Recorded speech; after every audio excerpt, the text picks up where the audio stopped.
cultivate magic, hold that space and really let it be, and then cast it like a spell.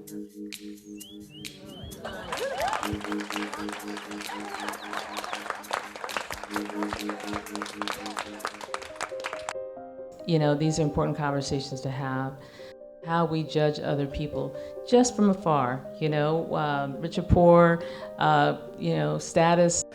That comes back to what I'm trying to do now, which is articulate how we can amend our cyborg watershed by other than human complex associations like the mules and the equines that are in the deserts, and by doing so incentivize government structures to see what the so what of saving mules and horses is, which is that we are not going to be able to do what I've done with the LA River, with the entire cyborg watershed of the Intermountain West, which includes sucking the entire snowcap from the Rocky Mountains and the Sierra into a network of 40 to 60 megalopolises which get their water and power grid from snow, and we're running out.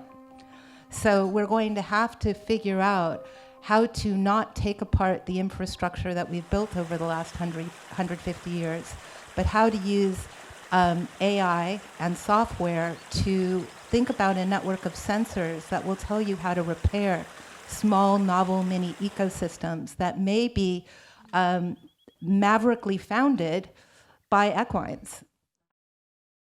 As we live through an incredibly precarious moment in the human story, the question is, what do we do with this moment that we have?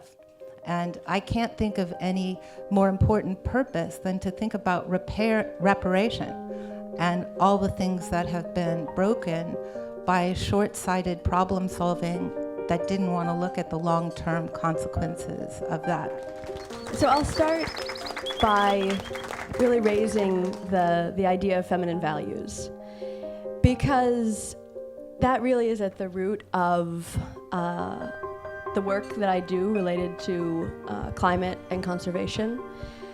It's a belief that both masculine and feminine values are important and necessary, and within all of us we have both.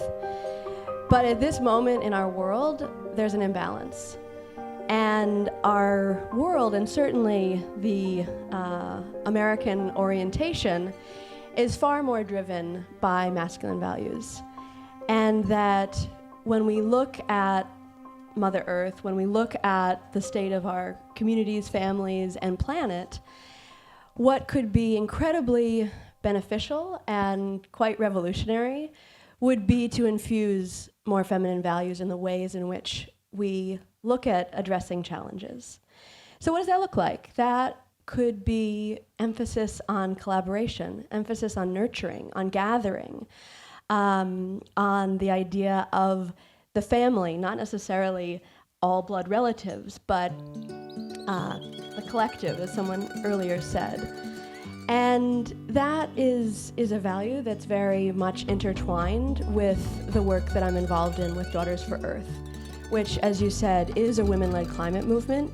It was launched this month, 2 years ago, and the aim is to create a $100 million fund to support women-led climate solutions around the world. Because only 2 cents of every philanthropic dollar goes to support women and girls when it comes to climate and environment. 2 cents. So we also know at the same time that women are accelerators, that if you want something done, a new practice taken on, or a change made, like, put your money on women. And yet our world isn't. And so Daughters for Earth is really calling for the narrative shift around that, as well as infusing significant dollars into the hands of women who already are holding the front line of climate action. So Daughters for Earth finds, funds, and celebrates women-led climate action, and my money's on women. I think it was Audre Lorde who said something like, caring for yourself is a radical act. I'm paraphrasing it badly, but telling the full story is kind of a radical act. And so I'm just trying to sort of empty myself, which is something else another activist said that I can't remember the name of. It's what happens when you're 62. But I'm just trying to get it all out. And there's so much as part of that. There's the bigger story of Black people. There's the story of me and my dogs. And I've kind of become a rescuer by accident. And that speaks to a whole lot of things that are going on in the world. My late husband and I adopted a dog back when, I actually wrote about this for Red Canary. When Katrina hit in 2000, that was 2006, 2005. I was compelled to rescue a dog because there were so many, it was horrible how people lost their homes, but people were told to leave their animals behind to get airlifted, and I was so insulted by that. And this sort of latent love of dogs came out, and we adopted one dog, and then from that point, dogs just started showing up at my house on the corner in the street, and this coincided with the Great Recession, the housing crash that happened, and people lost their spaces, and animals suddenly started to appear. And I live in a neighborhood where a lot of people, the foreclosures happen, a lot of them happen, and so I just couldn't say no to it, and I ended up with many, many, many dogs. So that became a permanent part of my life, even though I'm a single mother of 5 dogs now, and a cat, and some birds. So.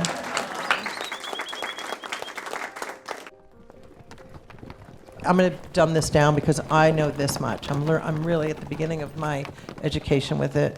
But in looking at the results at one of our sanctuaries in San Luis Obispo in 1 year, it's just amazing. And it's really allowing, a lot of grazing to happen. And they're pooping, they're urinating, they're eating, their hooves are turning things up, and then you move them. So you keep them moving.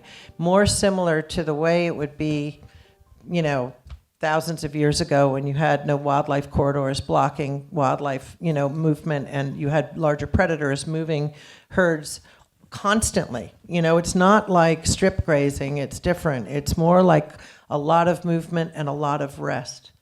And the results that I've seen is, it's just so inspiring. And I'm inspired because, I've been raising money to throw hay to horses for a long time. So this is kind of like it's a new inspiration. It's like, okay, this makes sense. And when you start seeing the results and you see the movement of it, and more people doing it, in whether it's agriculture or it's grazing their livestock for their food business or whatnot, and you start seeing the results, it's a positive direction. Or it's gonna be like Mars if we don't do something, So I'm really excited about it, also politically, because it changes the conversation.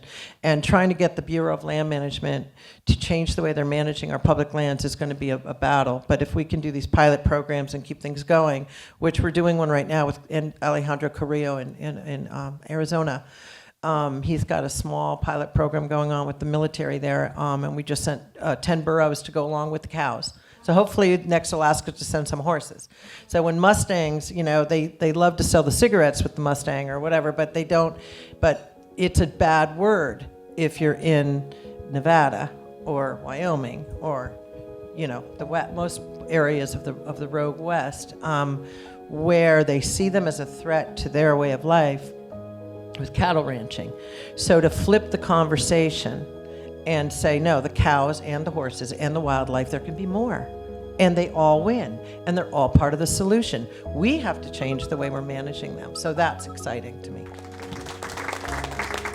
The way that our entire planet evolved through traditional ancient knowledge was very integrated and connected with natural medicine.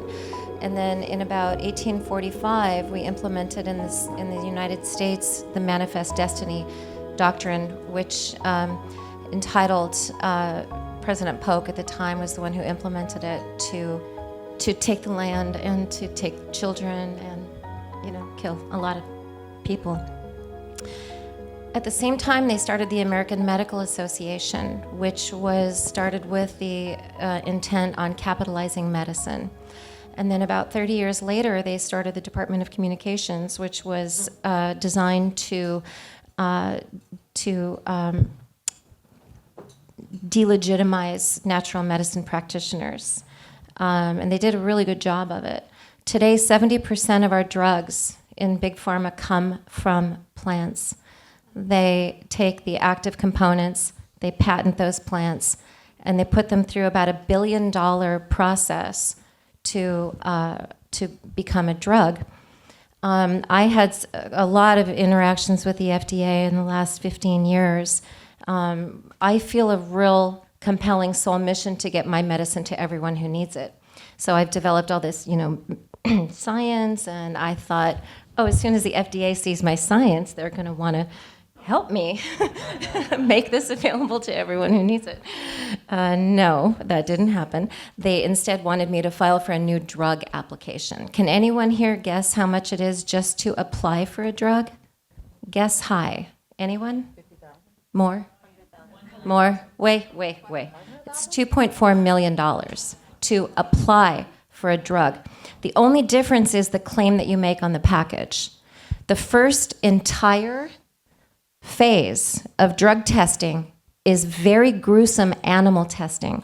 Every single product that we touch through the FDA has a history necessitated by animal testing.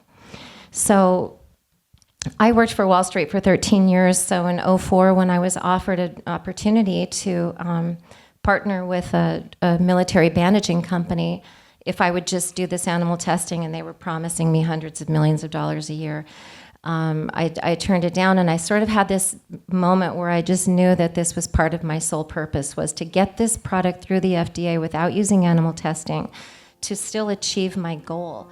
Well, in 2017, when the FDA turned me down, I started working more closely with indigenous medicine people for my own healing, because I knew that if I was going to achieve this life mission, I needed to heal my own wounds. I've been an artist going on to 4 decades, and my work has transformed very much over those decades and has moved over the last 20 years on narratives about ancestry, about humanity, about how we're interconnected, and having a didactic conversation, particularly about American history, where much of my history is based. So Bloodlines is an exhibit, and I never said thank you to the Annenberg Foundation for 3 years at the California African American Museum, kicked off Bloodlines, and has since gone to China and Africa and those places as well. So when I said earlier, I think that we all have, we have families, we have challenges, we have things that we've all have a story here, and a story about resilience and bounce back and strength, and people that have carried us along the way. Well, my uncle, rest in peace, Richard Purcello, spent about a decade researching our family history. And with that, he found documents taking us to the Muskogee Creek Nation and supporting our citizenship there.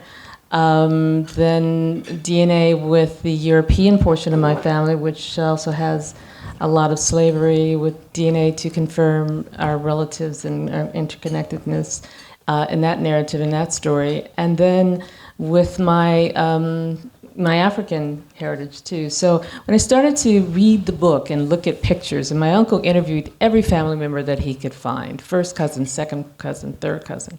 He wanted to get as much as possible. If you know, or maybe you don't know, for African Americans here, many of us cannot source our history, very far in the past. Typically it's around 1800. We were able to go a little further back with my indigenous and with my European ancestors, so I can go back, more than 600 years now.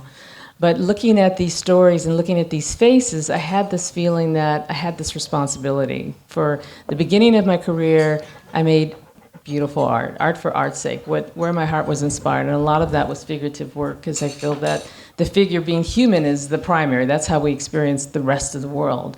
And so that became integral to my first journey with my artwork.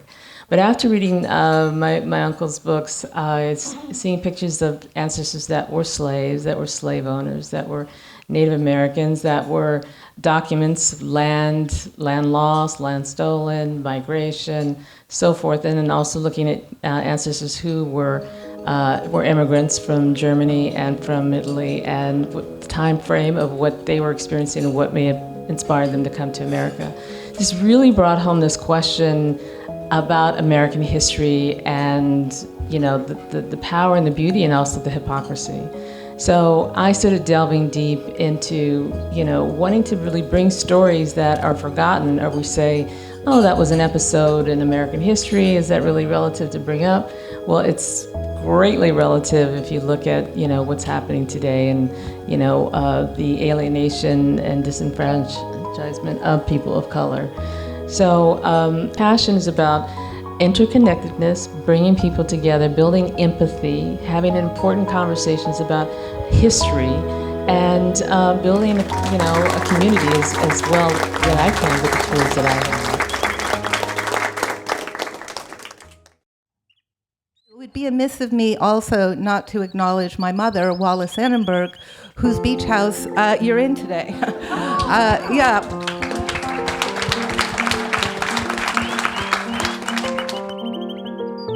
She fought long and hard to make a public place that we could come to today.